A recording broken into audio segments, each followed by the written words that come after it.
When large jobs require moving massive amounts of snow, get the work done quickly and efficiently with the Western Pile Driver and all-new Pile Driver XL pusher plows, both featuring Trace Edge technology.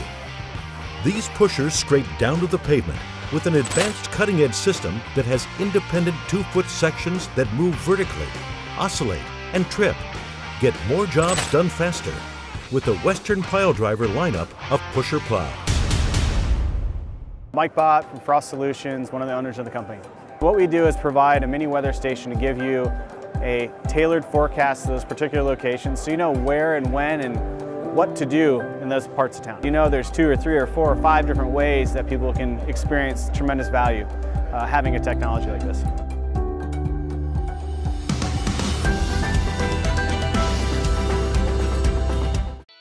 Welcome to the Entrepreneurial Journey with your host, Dave Westcott. The Entrepreneurial Journey is a weekly podcast that streams live every Tuesday at 9:15 a.m. Pacific on Dave's YouTube channel and LinkedIn profile. Now here's Dave with this week's episode.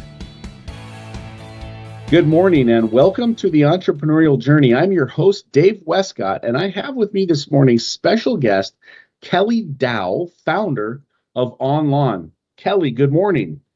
Good morning, Dave. It's great to see you. Great to see you as well.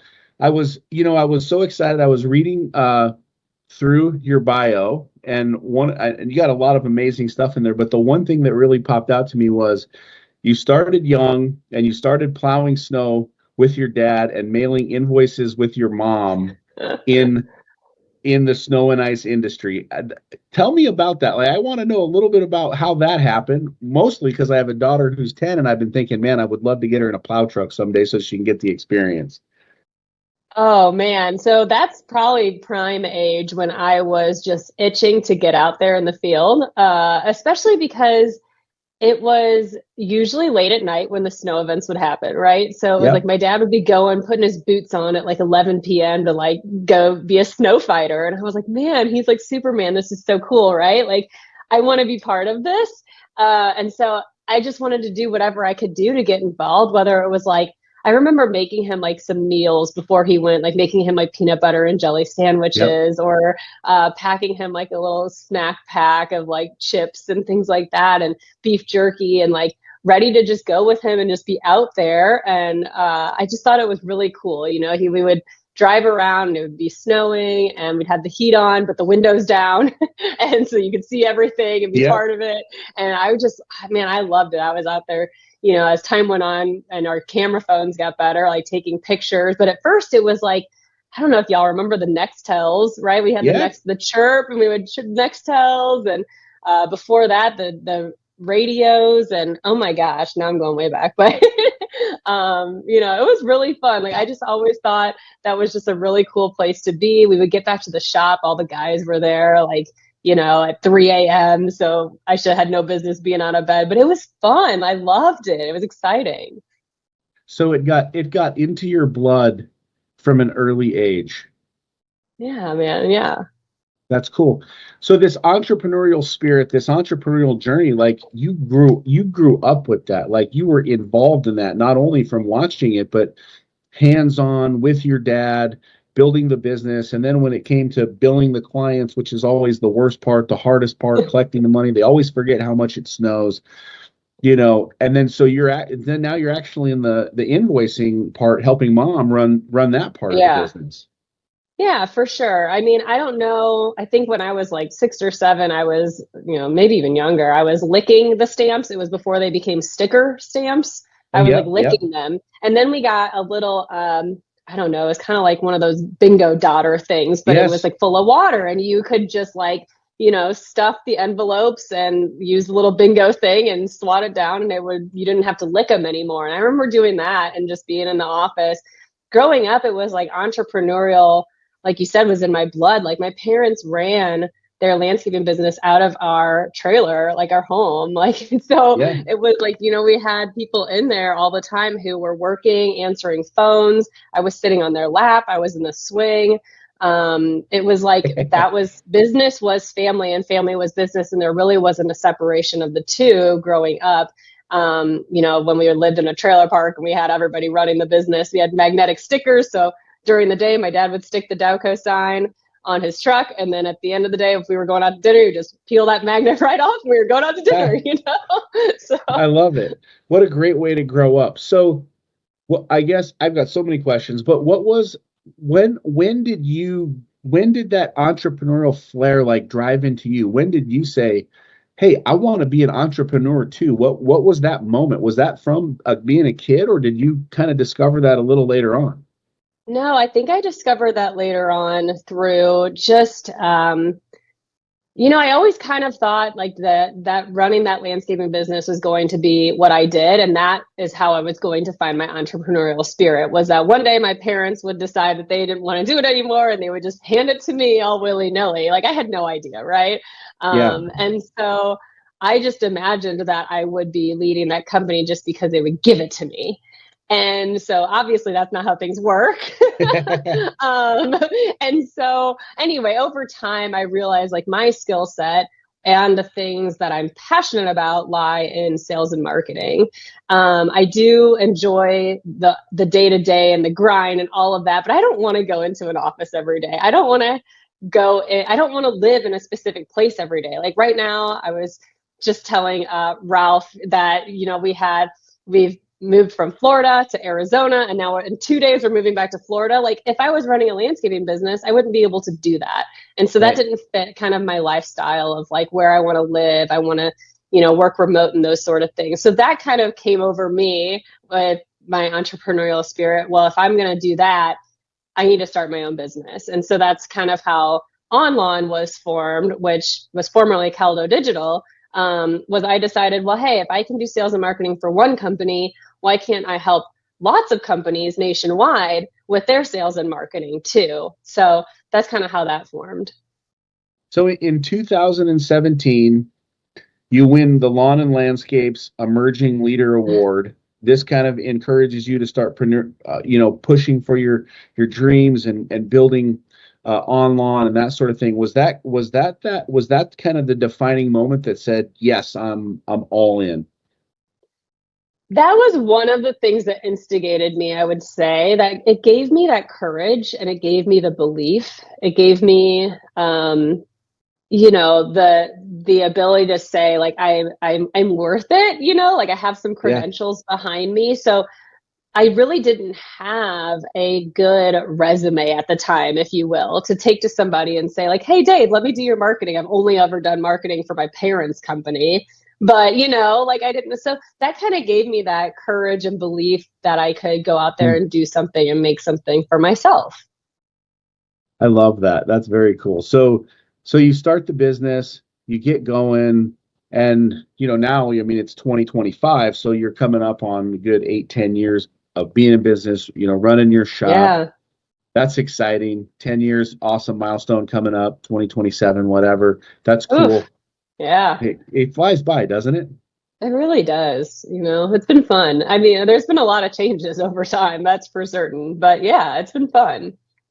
So today, Onlawn has a big focus helping, I'm guessing, green and snow industry, executives, businesses, so on and so forth, market and sell better in their business.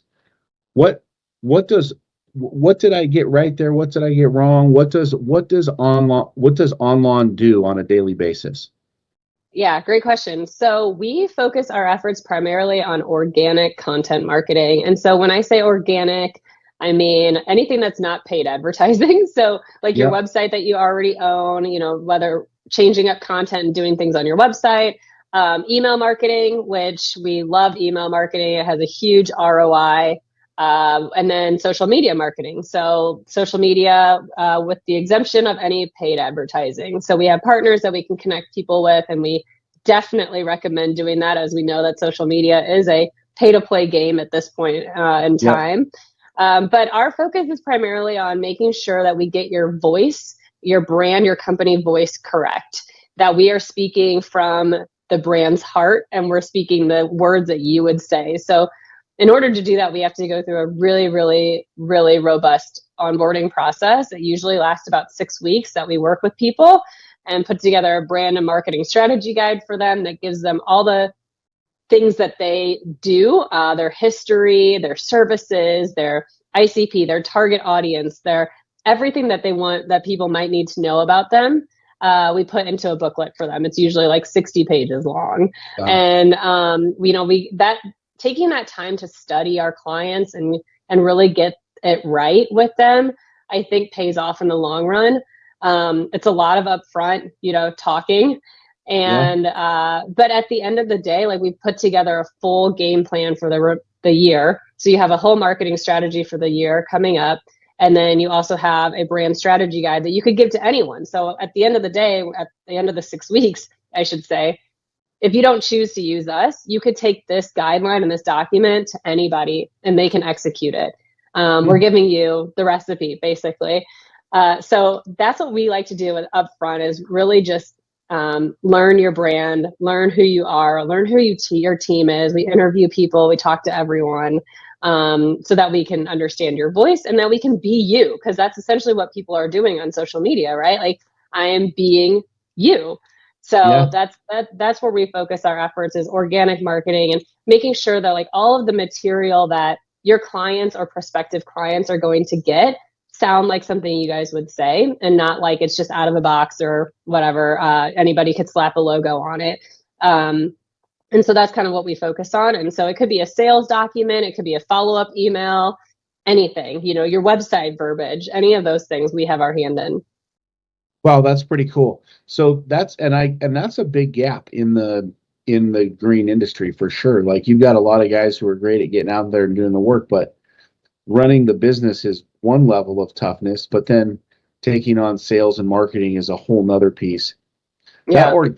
That organic growth that you're building, that organic program that you're laying out, that is a really important program, because that's that's the long-term play. That's the long-term strategy where that's going to pay off, and you're going to build upon that month by month, week by week. And then that pay-per-click is kind of that instant gratification. Yeah. Like, hey, 100%. We know we got it. We needed it to get that job. But if you do the organic right, and correct me if I'm wrong, you're the expert. If you get that organic right, and that's moving forward, and you commit and stick to that plan, that should eventually replace the pay-per-click. Is that kind of the methodology? Well, I mean, there was a time that I would say that would be true. I think as we go forward, more and more, we're seeing that everything's pay to play. Like, there's nothing out there where you, like, unless it's brand new, that you can jump on and be, the number one person in that arena. For a while, if you were doing podcasts, for example, there was only a handful of people doing podcasts, but now there's a million podcasts out there. So in order to get that out there, you want to, either pay for something or get better talent, better interviews, or however, you need to do it to get more people. But at a certain point, you're going to pay money for something. So that's kind of how we see it. But yeah, it definitely adds to the element of, like, what your clients are seeing is, I think, what is really important, especially on the email side of things. I know that there's a lot of companies out there that will sell packages, like pre-made packages of, like, here's a spring cleanup package that you can buy, and, we'll email it out for you or something like that. Sure. But how does that speak your voice? How does that come across to your clients, if not just salesy, So we work on that. That's very cool. So for the entrepreneurs who are out there and they're listening to this show, what's something that they should be focusing on or doing in their marketing side? Like, what's one big miss or gap that you think they could just easily fix, or easily, get to the next point on? What do you think is out there for them? I think the number one thing we're seeing right now is just following up on any sort of warm lead. So that could mean somebody replies to a comment on your social media, or, they comment, and then you could reply to their comment, or even send them a DM, a direct message, and get them, give them something else to do, like give them another, way down the rabbit hole to get into your lead pipeline. Same thing with, like, email marketing. We see a lot of people send out emails and then just stop. But if somebody clicks on something that says, like, spring mulching, and they click on it, like, they're interested, but then don't get the quote or don't move forward, they're interested. We should definitely talk to them again, right? So following up and making that second touch point after that initial like marketing effort, going just that little bit extra step really kind of pays off. And that's what we're seeing right now. Wow, that's awesome. So I noticed just kind of looking, through your bio and everything that you put together is that you hold, several certifications. The one I'm most interested in is HubSpot. There's a lot of back and forth that we see, like, is HubSpot right? Is Salesforce right? Mm-hmm. And this being such a big component of sales, is there something that about HubSpot that you prefer or you like? Do you feel like it gives any kind of competitive advantage, or how do you feel about that kind of CRM system? I believe that software is right if you're using it and you're using it, all of it, for your Right. company.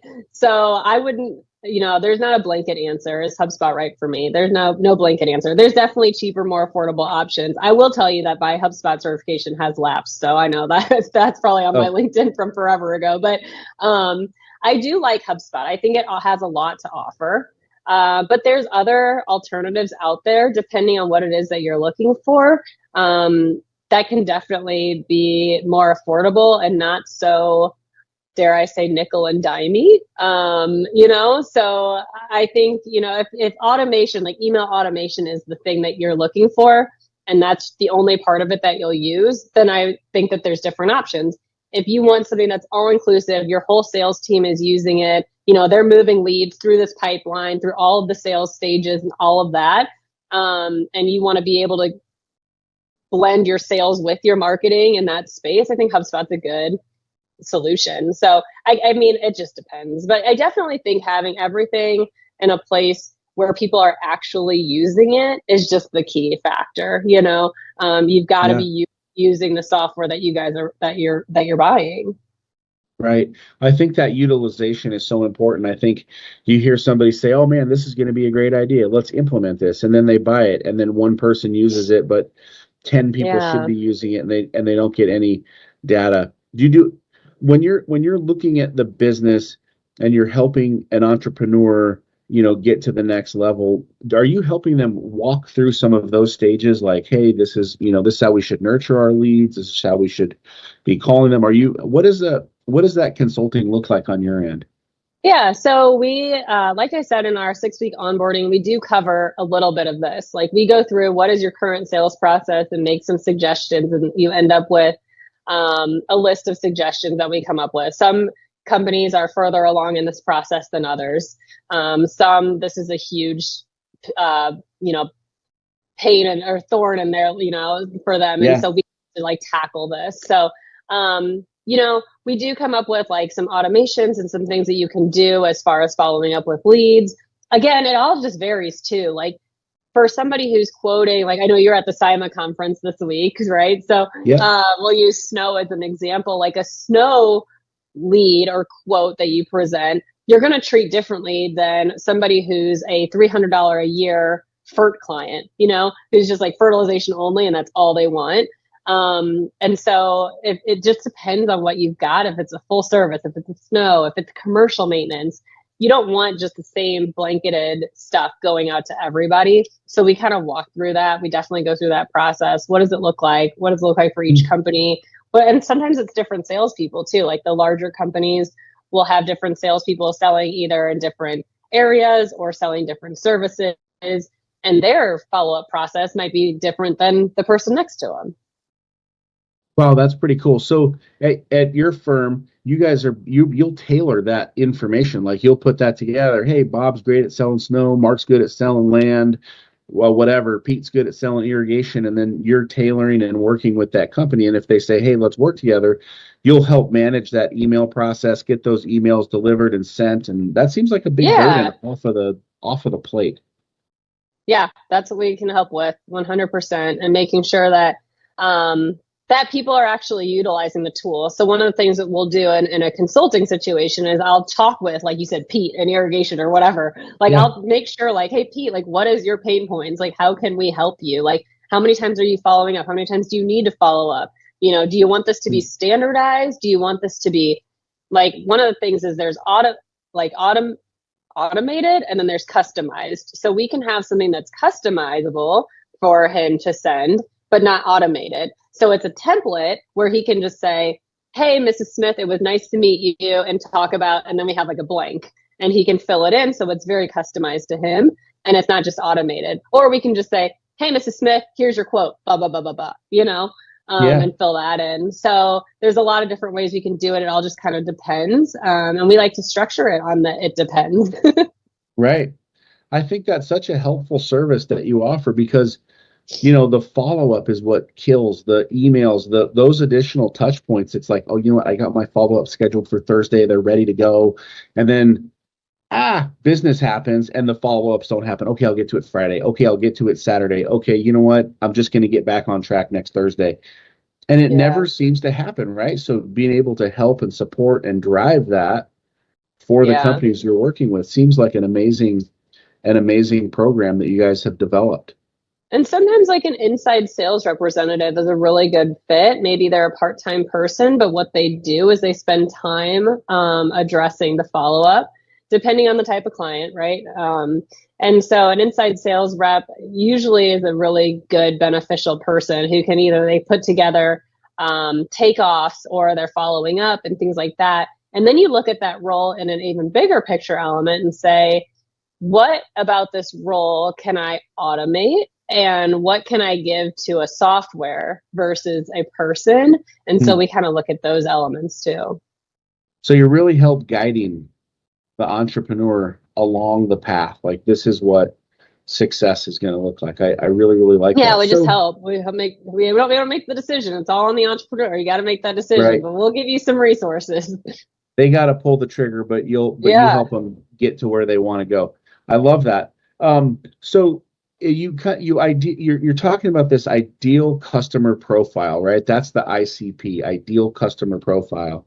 So when you look at that, not to give away everything that you do, but what are some of the top 2 or 3 things that you're really helping them identify? Like, who is my customer? What is some of those tips, I guess? Yeah, absolutely. So we go through a whole audience and buyer persona exercise. So we'll identify the top 3 or 5 people that buy from their firm. So it could be, and we don't use companies and we don't use houses. Like we are specifically talking to a person because a house doesn't buy a service, a person does. And a company isn't also like a commercial firm isn't buying your services. The property manager is, or maybe it's the assistant property manager, but we're identifying all of those buyer personas and putting them together and talking about them in a way that makes sense. So we might have like Traveling Tom, who is a residential homeowner between the ages of 50 to 65 years old, and he's married and he's an empty nester, like all of these things that we put together. So that way, when our team is helping writing content for you, we're thinking about Traveling Tom. What would resonate with him? Is it something along the lines of, save money on your property? Probably not. Or is it like, do you just want to hit the garage door opener and drive in and just everything's done for you? That's probably more his speed. So that's like what we're identifying is who are these people that are opening up their wallets for you? What do they like to do in their free time? How do they spend their money? Like, are they deciding between you and Walt Disney World and a trip with their kids? Are they deciding between you and, a new Escalade? Like, those are kind of the decisions that they're making because they could also go with somebody cheaper. So that's kind of what we're looking for. And then once you identify those audience personas, it's really easy to write to them. It's like kind of like when you're doing public speaking, they're like, you pick one person in the room and just talk to that person. And that's what we're doing. So it seems that our messages come across and resonate more. Wow, that's really cool. So you're really diving into who that exact person is. And then when you know that, you're knowing what they're going to spend and how they're going to spend it and what decisions they're making behind the scenes. So you're really getting into the gravity of that buyer. And then I guess you're trying to replicate that buyer over and over again. Is that kind of what the goal is? We found them. Now let's get all of them. Yeah. And we try to get a couple of different, because usually most companies have several different buyers, right? Like they might do commercial and residential, which is an obvious split. But even still, they have with some residential only, service providers may have different type of homeowners, in different type of areas. And so we identify all of those and what their common pain points are and what might separate them and be different, and how we can talk to them on social media and how we can cater to them in our email messaging. Well, that's very cool. So how often should someone be posting on social media? Like, what is somebody's out there and like, I don't do social media. This is not what I do. I'm not from that era. I'm not. Yeah. What recommend is it? How do they get their toes wet? So I think it's important here to differentiate the difference between a personal brand and a company brand. And I talk about this a lot on my LinkedIn. If you follow me on LinkedIn, but I definitely recommend personal brands for the long run. I mean, people love hearing from people, as opposed to a logo. And so I think it's really cool when the head honcho of a company is the one that's posting a lot from their own personal page. And one of the things that I'm really passionate about is helping those entrepreneurs. And so I take on a very, very small selection of people that I manage their personal accounts for them. And I love that. That's probably one of my favorite parts of my job. But the second part of that is the company page, which has to be monitored, because that's where people go when they Google search you. They'll find your company Facebook, or when a potential new hire is looking up your Facebook page. Like, you don't want it to be the last post was 2021. Right. They want to know that you exist. They want to know that you're having company barbecues. They want to know what you're doing with your team. They're looking for that sort of thing. I would say a short answer to your question of how often to post. I was just talking with a client who was posting. They were doing about 3 times a week, and slowly but surely their stats had started going down and they were getting less and less views. And so we ramped it up to every weekday that they were posting, and things are looking back up. So we focus on the organic side of things. Right. So we're not doing paid marketing on social media. We are just posting. But that being said, everybody's posting. And so there's a lot of noise out there. There's a lot of chaos out there. So you just got to keep up, and you got to find what works for you. Like, I'm always like test, and then analyze. So each month we go through and we build reports for each of our clients, and we tell them what's working, what's not working, what we should improve on, what we can continue doing, and those sort of things. So, marketing is just testing. That's amazing. Yeah, I love it. You're using that build, measure, learn philosophy, and really getting things going. So you've got all this knowledge, you've got all this expertise, you've built this amazing business. Congratulations. What made you decide to start it? Like, what was that moment where it was just like, I'm going to be an entrepreneur? Well, I think I just took a leap, and I was like, I'm going to do this. But I had no idea what I was really going to do. And to be perfectly honest with you, Dave, I thought that I was going to step away from my parents' company, Dowell, and that they were going to hire me, and they were going to be like my number one client. And so I was going to do their marketing, but I was going to own my own business. And lo and behold, they didn't hire me. They were like, okay, fly free, little bird. Wow. And so I was like, okay.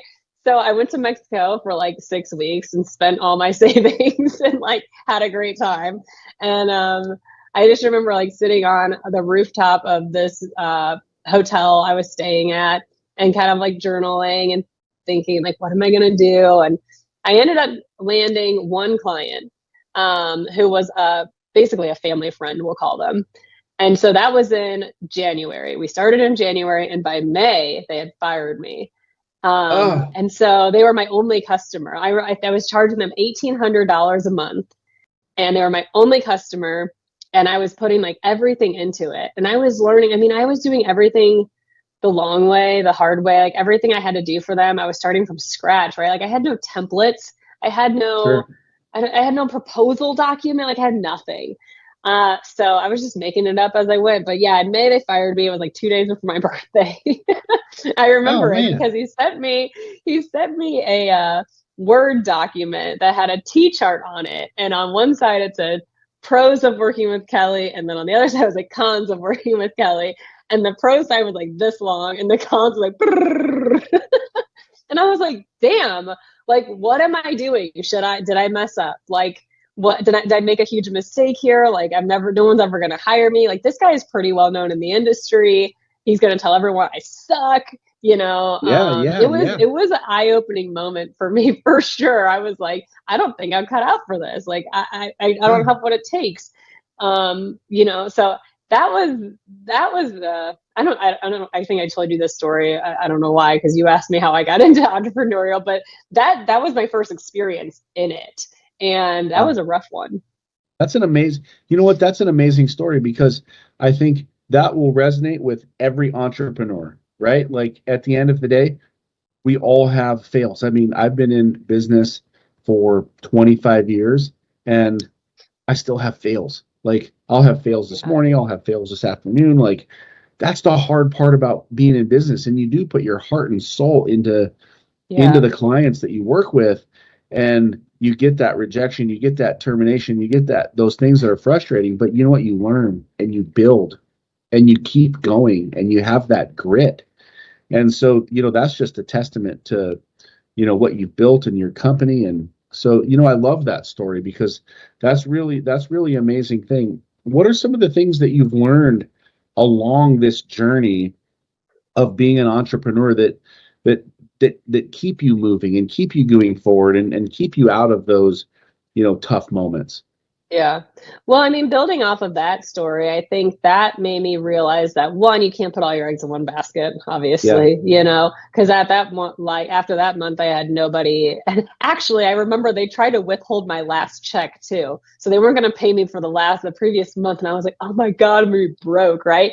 So, I realized, one, don't put all your eggs in one basket, but two, like, you always got to be marketing.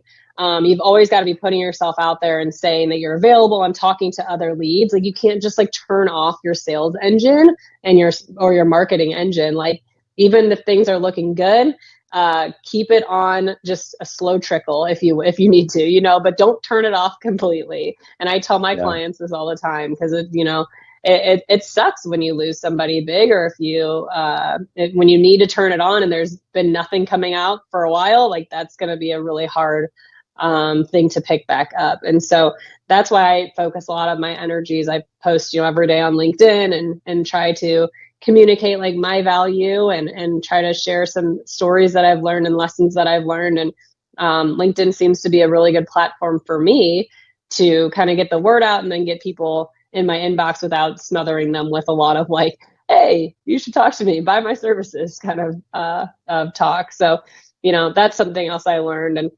I don't know, just along the way, I think it's been really eye-opening just to see how my business has morphed over time. When I first started after this first client, I got really into website development. And so I was building websites. I was probably building about, 6 or 7 or 8 per year. And it's lucrative in the fact that you get a lot of money. Like, you get paid, right? So it's like you can charge a lot of money and you get this website done within, a couple of months. That's kind of how it was for me. But then there's no residual income.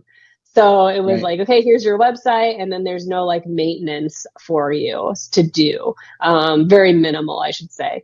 So that to me was another game-changing moment for me, where I was like, man, I'm like spinning my wheels and grinding really hard. And I can relate this to like the green industry. It's kind of like a design build project, right?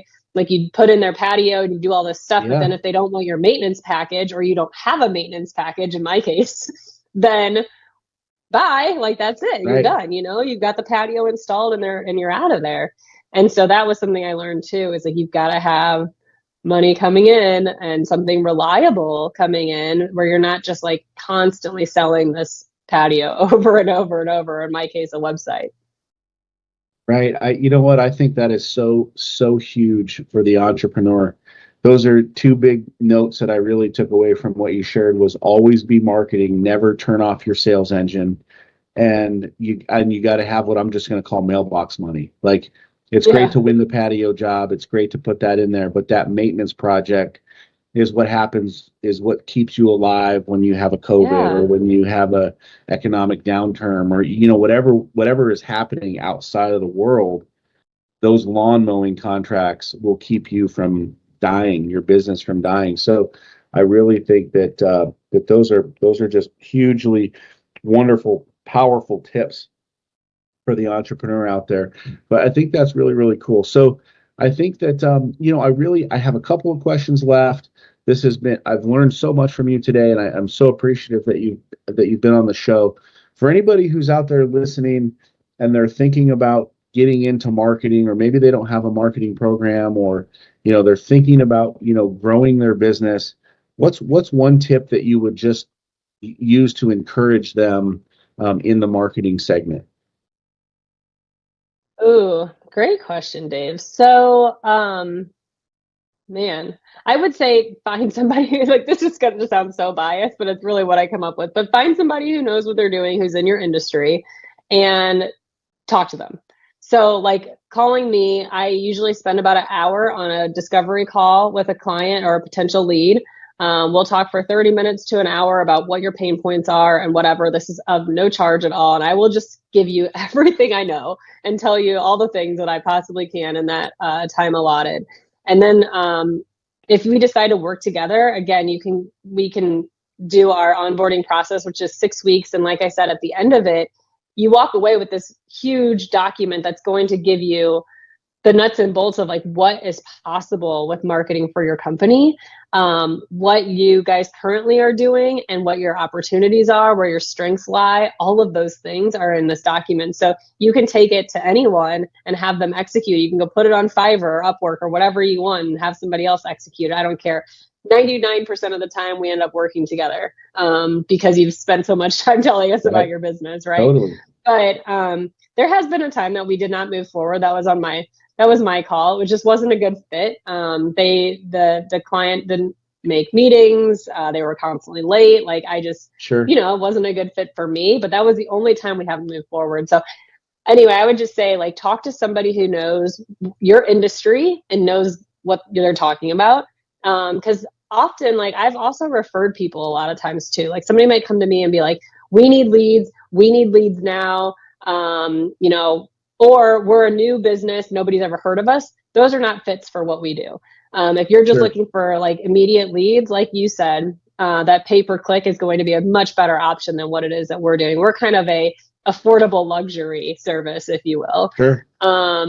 And so, like, and then again, if there's, like, a very new, brand new entrepreneur who is super young in the business and nobody has heard of them, that's another struggle for us. Just getting your name out there without paying money is a struggle for us. So I usually recommend refer those as well too. So I think just talking to people in the industry and seeing who they're using and what they recommend and what worked for them is a great place to start.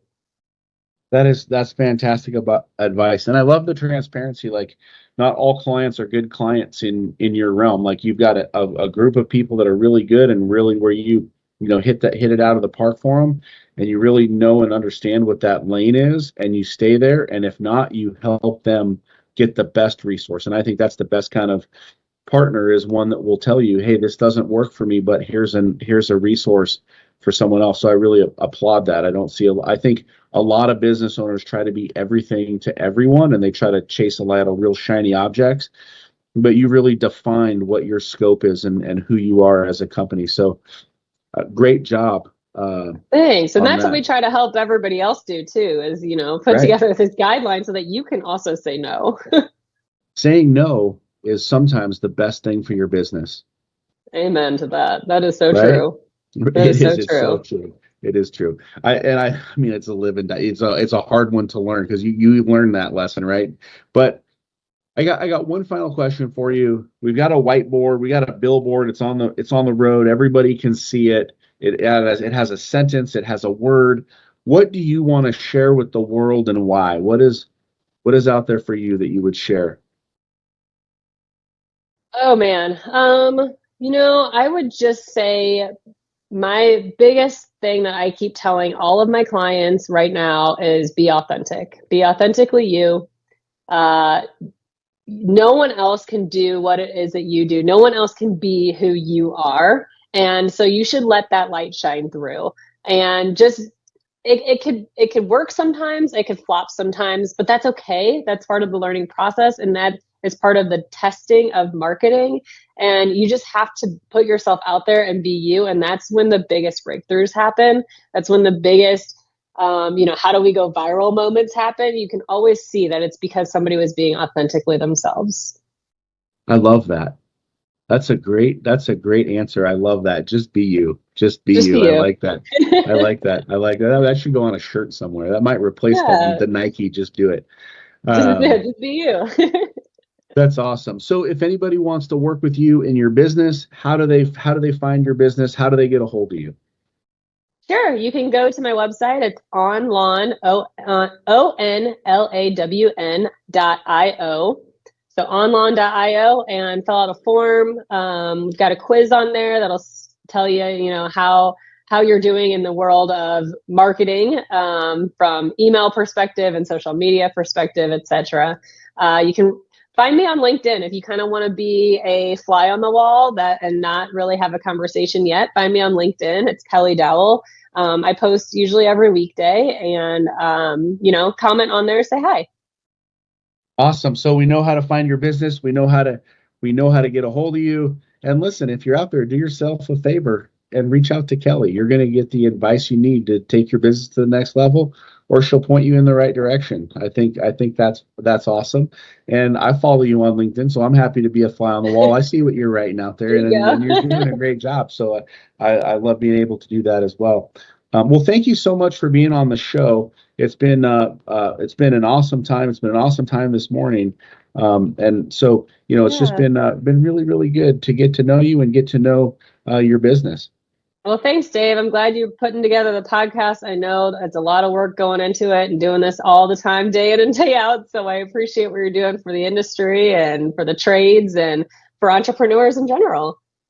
Yeah, thank you very much. I'll tell you this, the trades are tough. It's tough on the tradesmen and the tradespeople, and not a lot of people want to go into the trades. So like anything, we do the best we can. We try to share our voice and, just make it a good place for everybody. So I think it's a good thing. Well, this has been the Entrepreneurial Journey. We are live 9:15 a.m. Pacific Standard Time every Tuesday. If you like this show, give us a like, give us a share, drop your comments into the comment box. Thank you so much for hanging out with Kelly and I this afternoon. It's been an absolutely terrific time, and we'll see you next week. Mike Bott from Frost Solutions, one of the owners of the company. What we do is provide a mini weather station to give you a tailored forecast to those particular locations, so you know where and when and what to do in those parts of town. There's 2 or 3 or 4 or 5 different ways that people can experience tremendous value having a technology like this.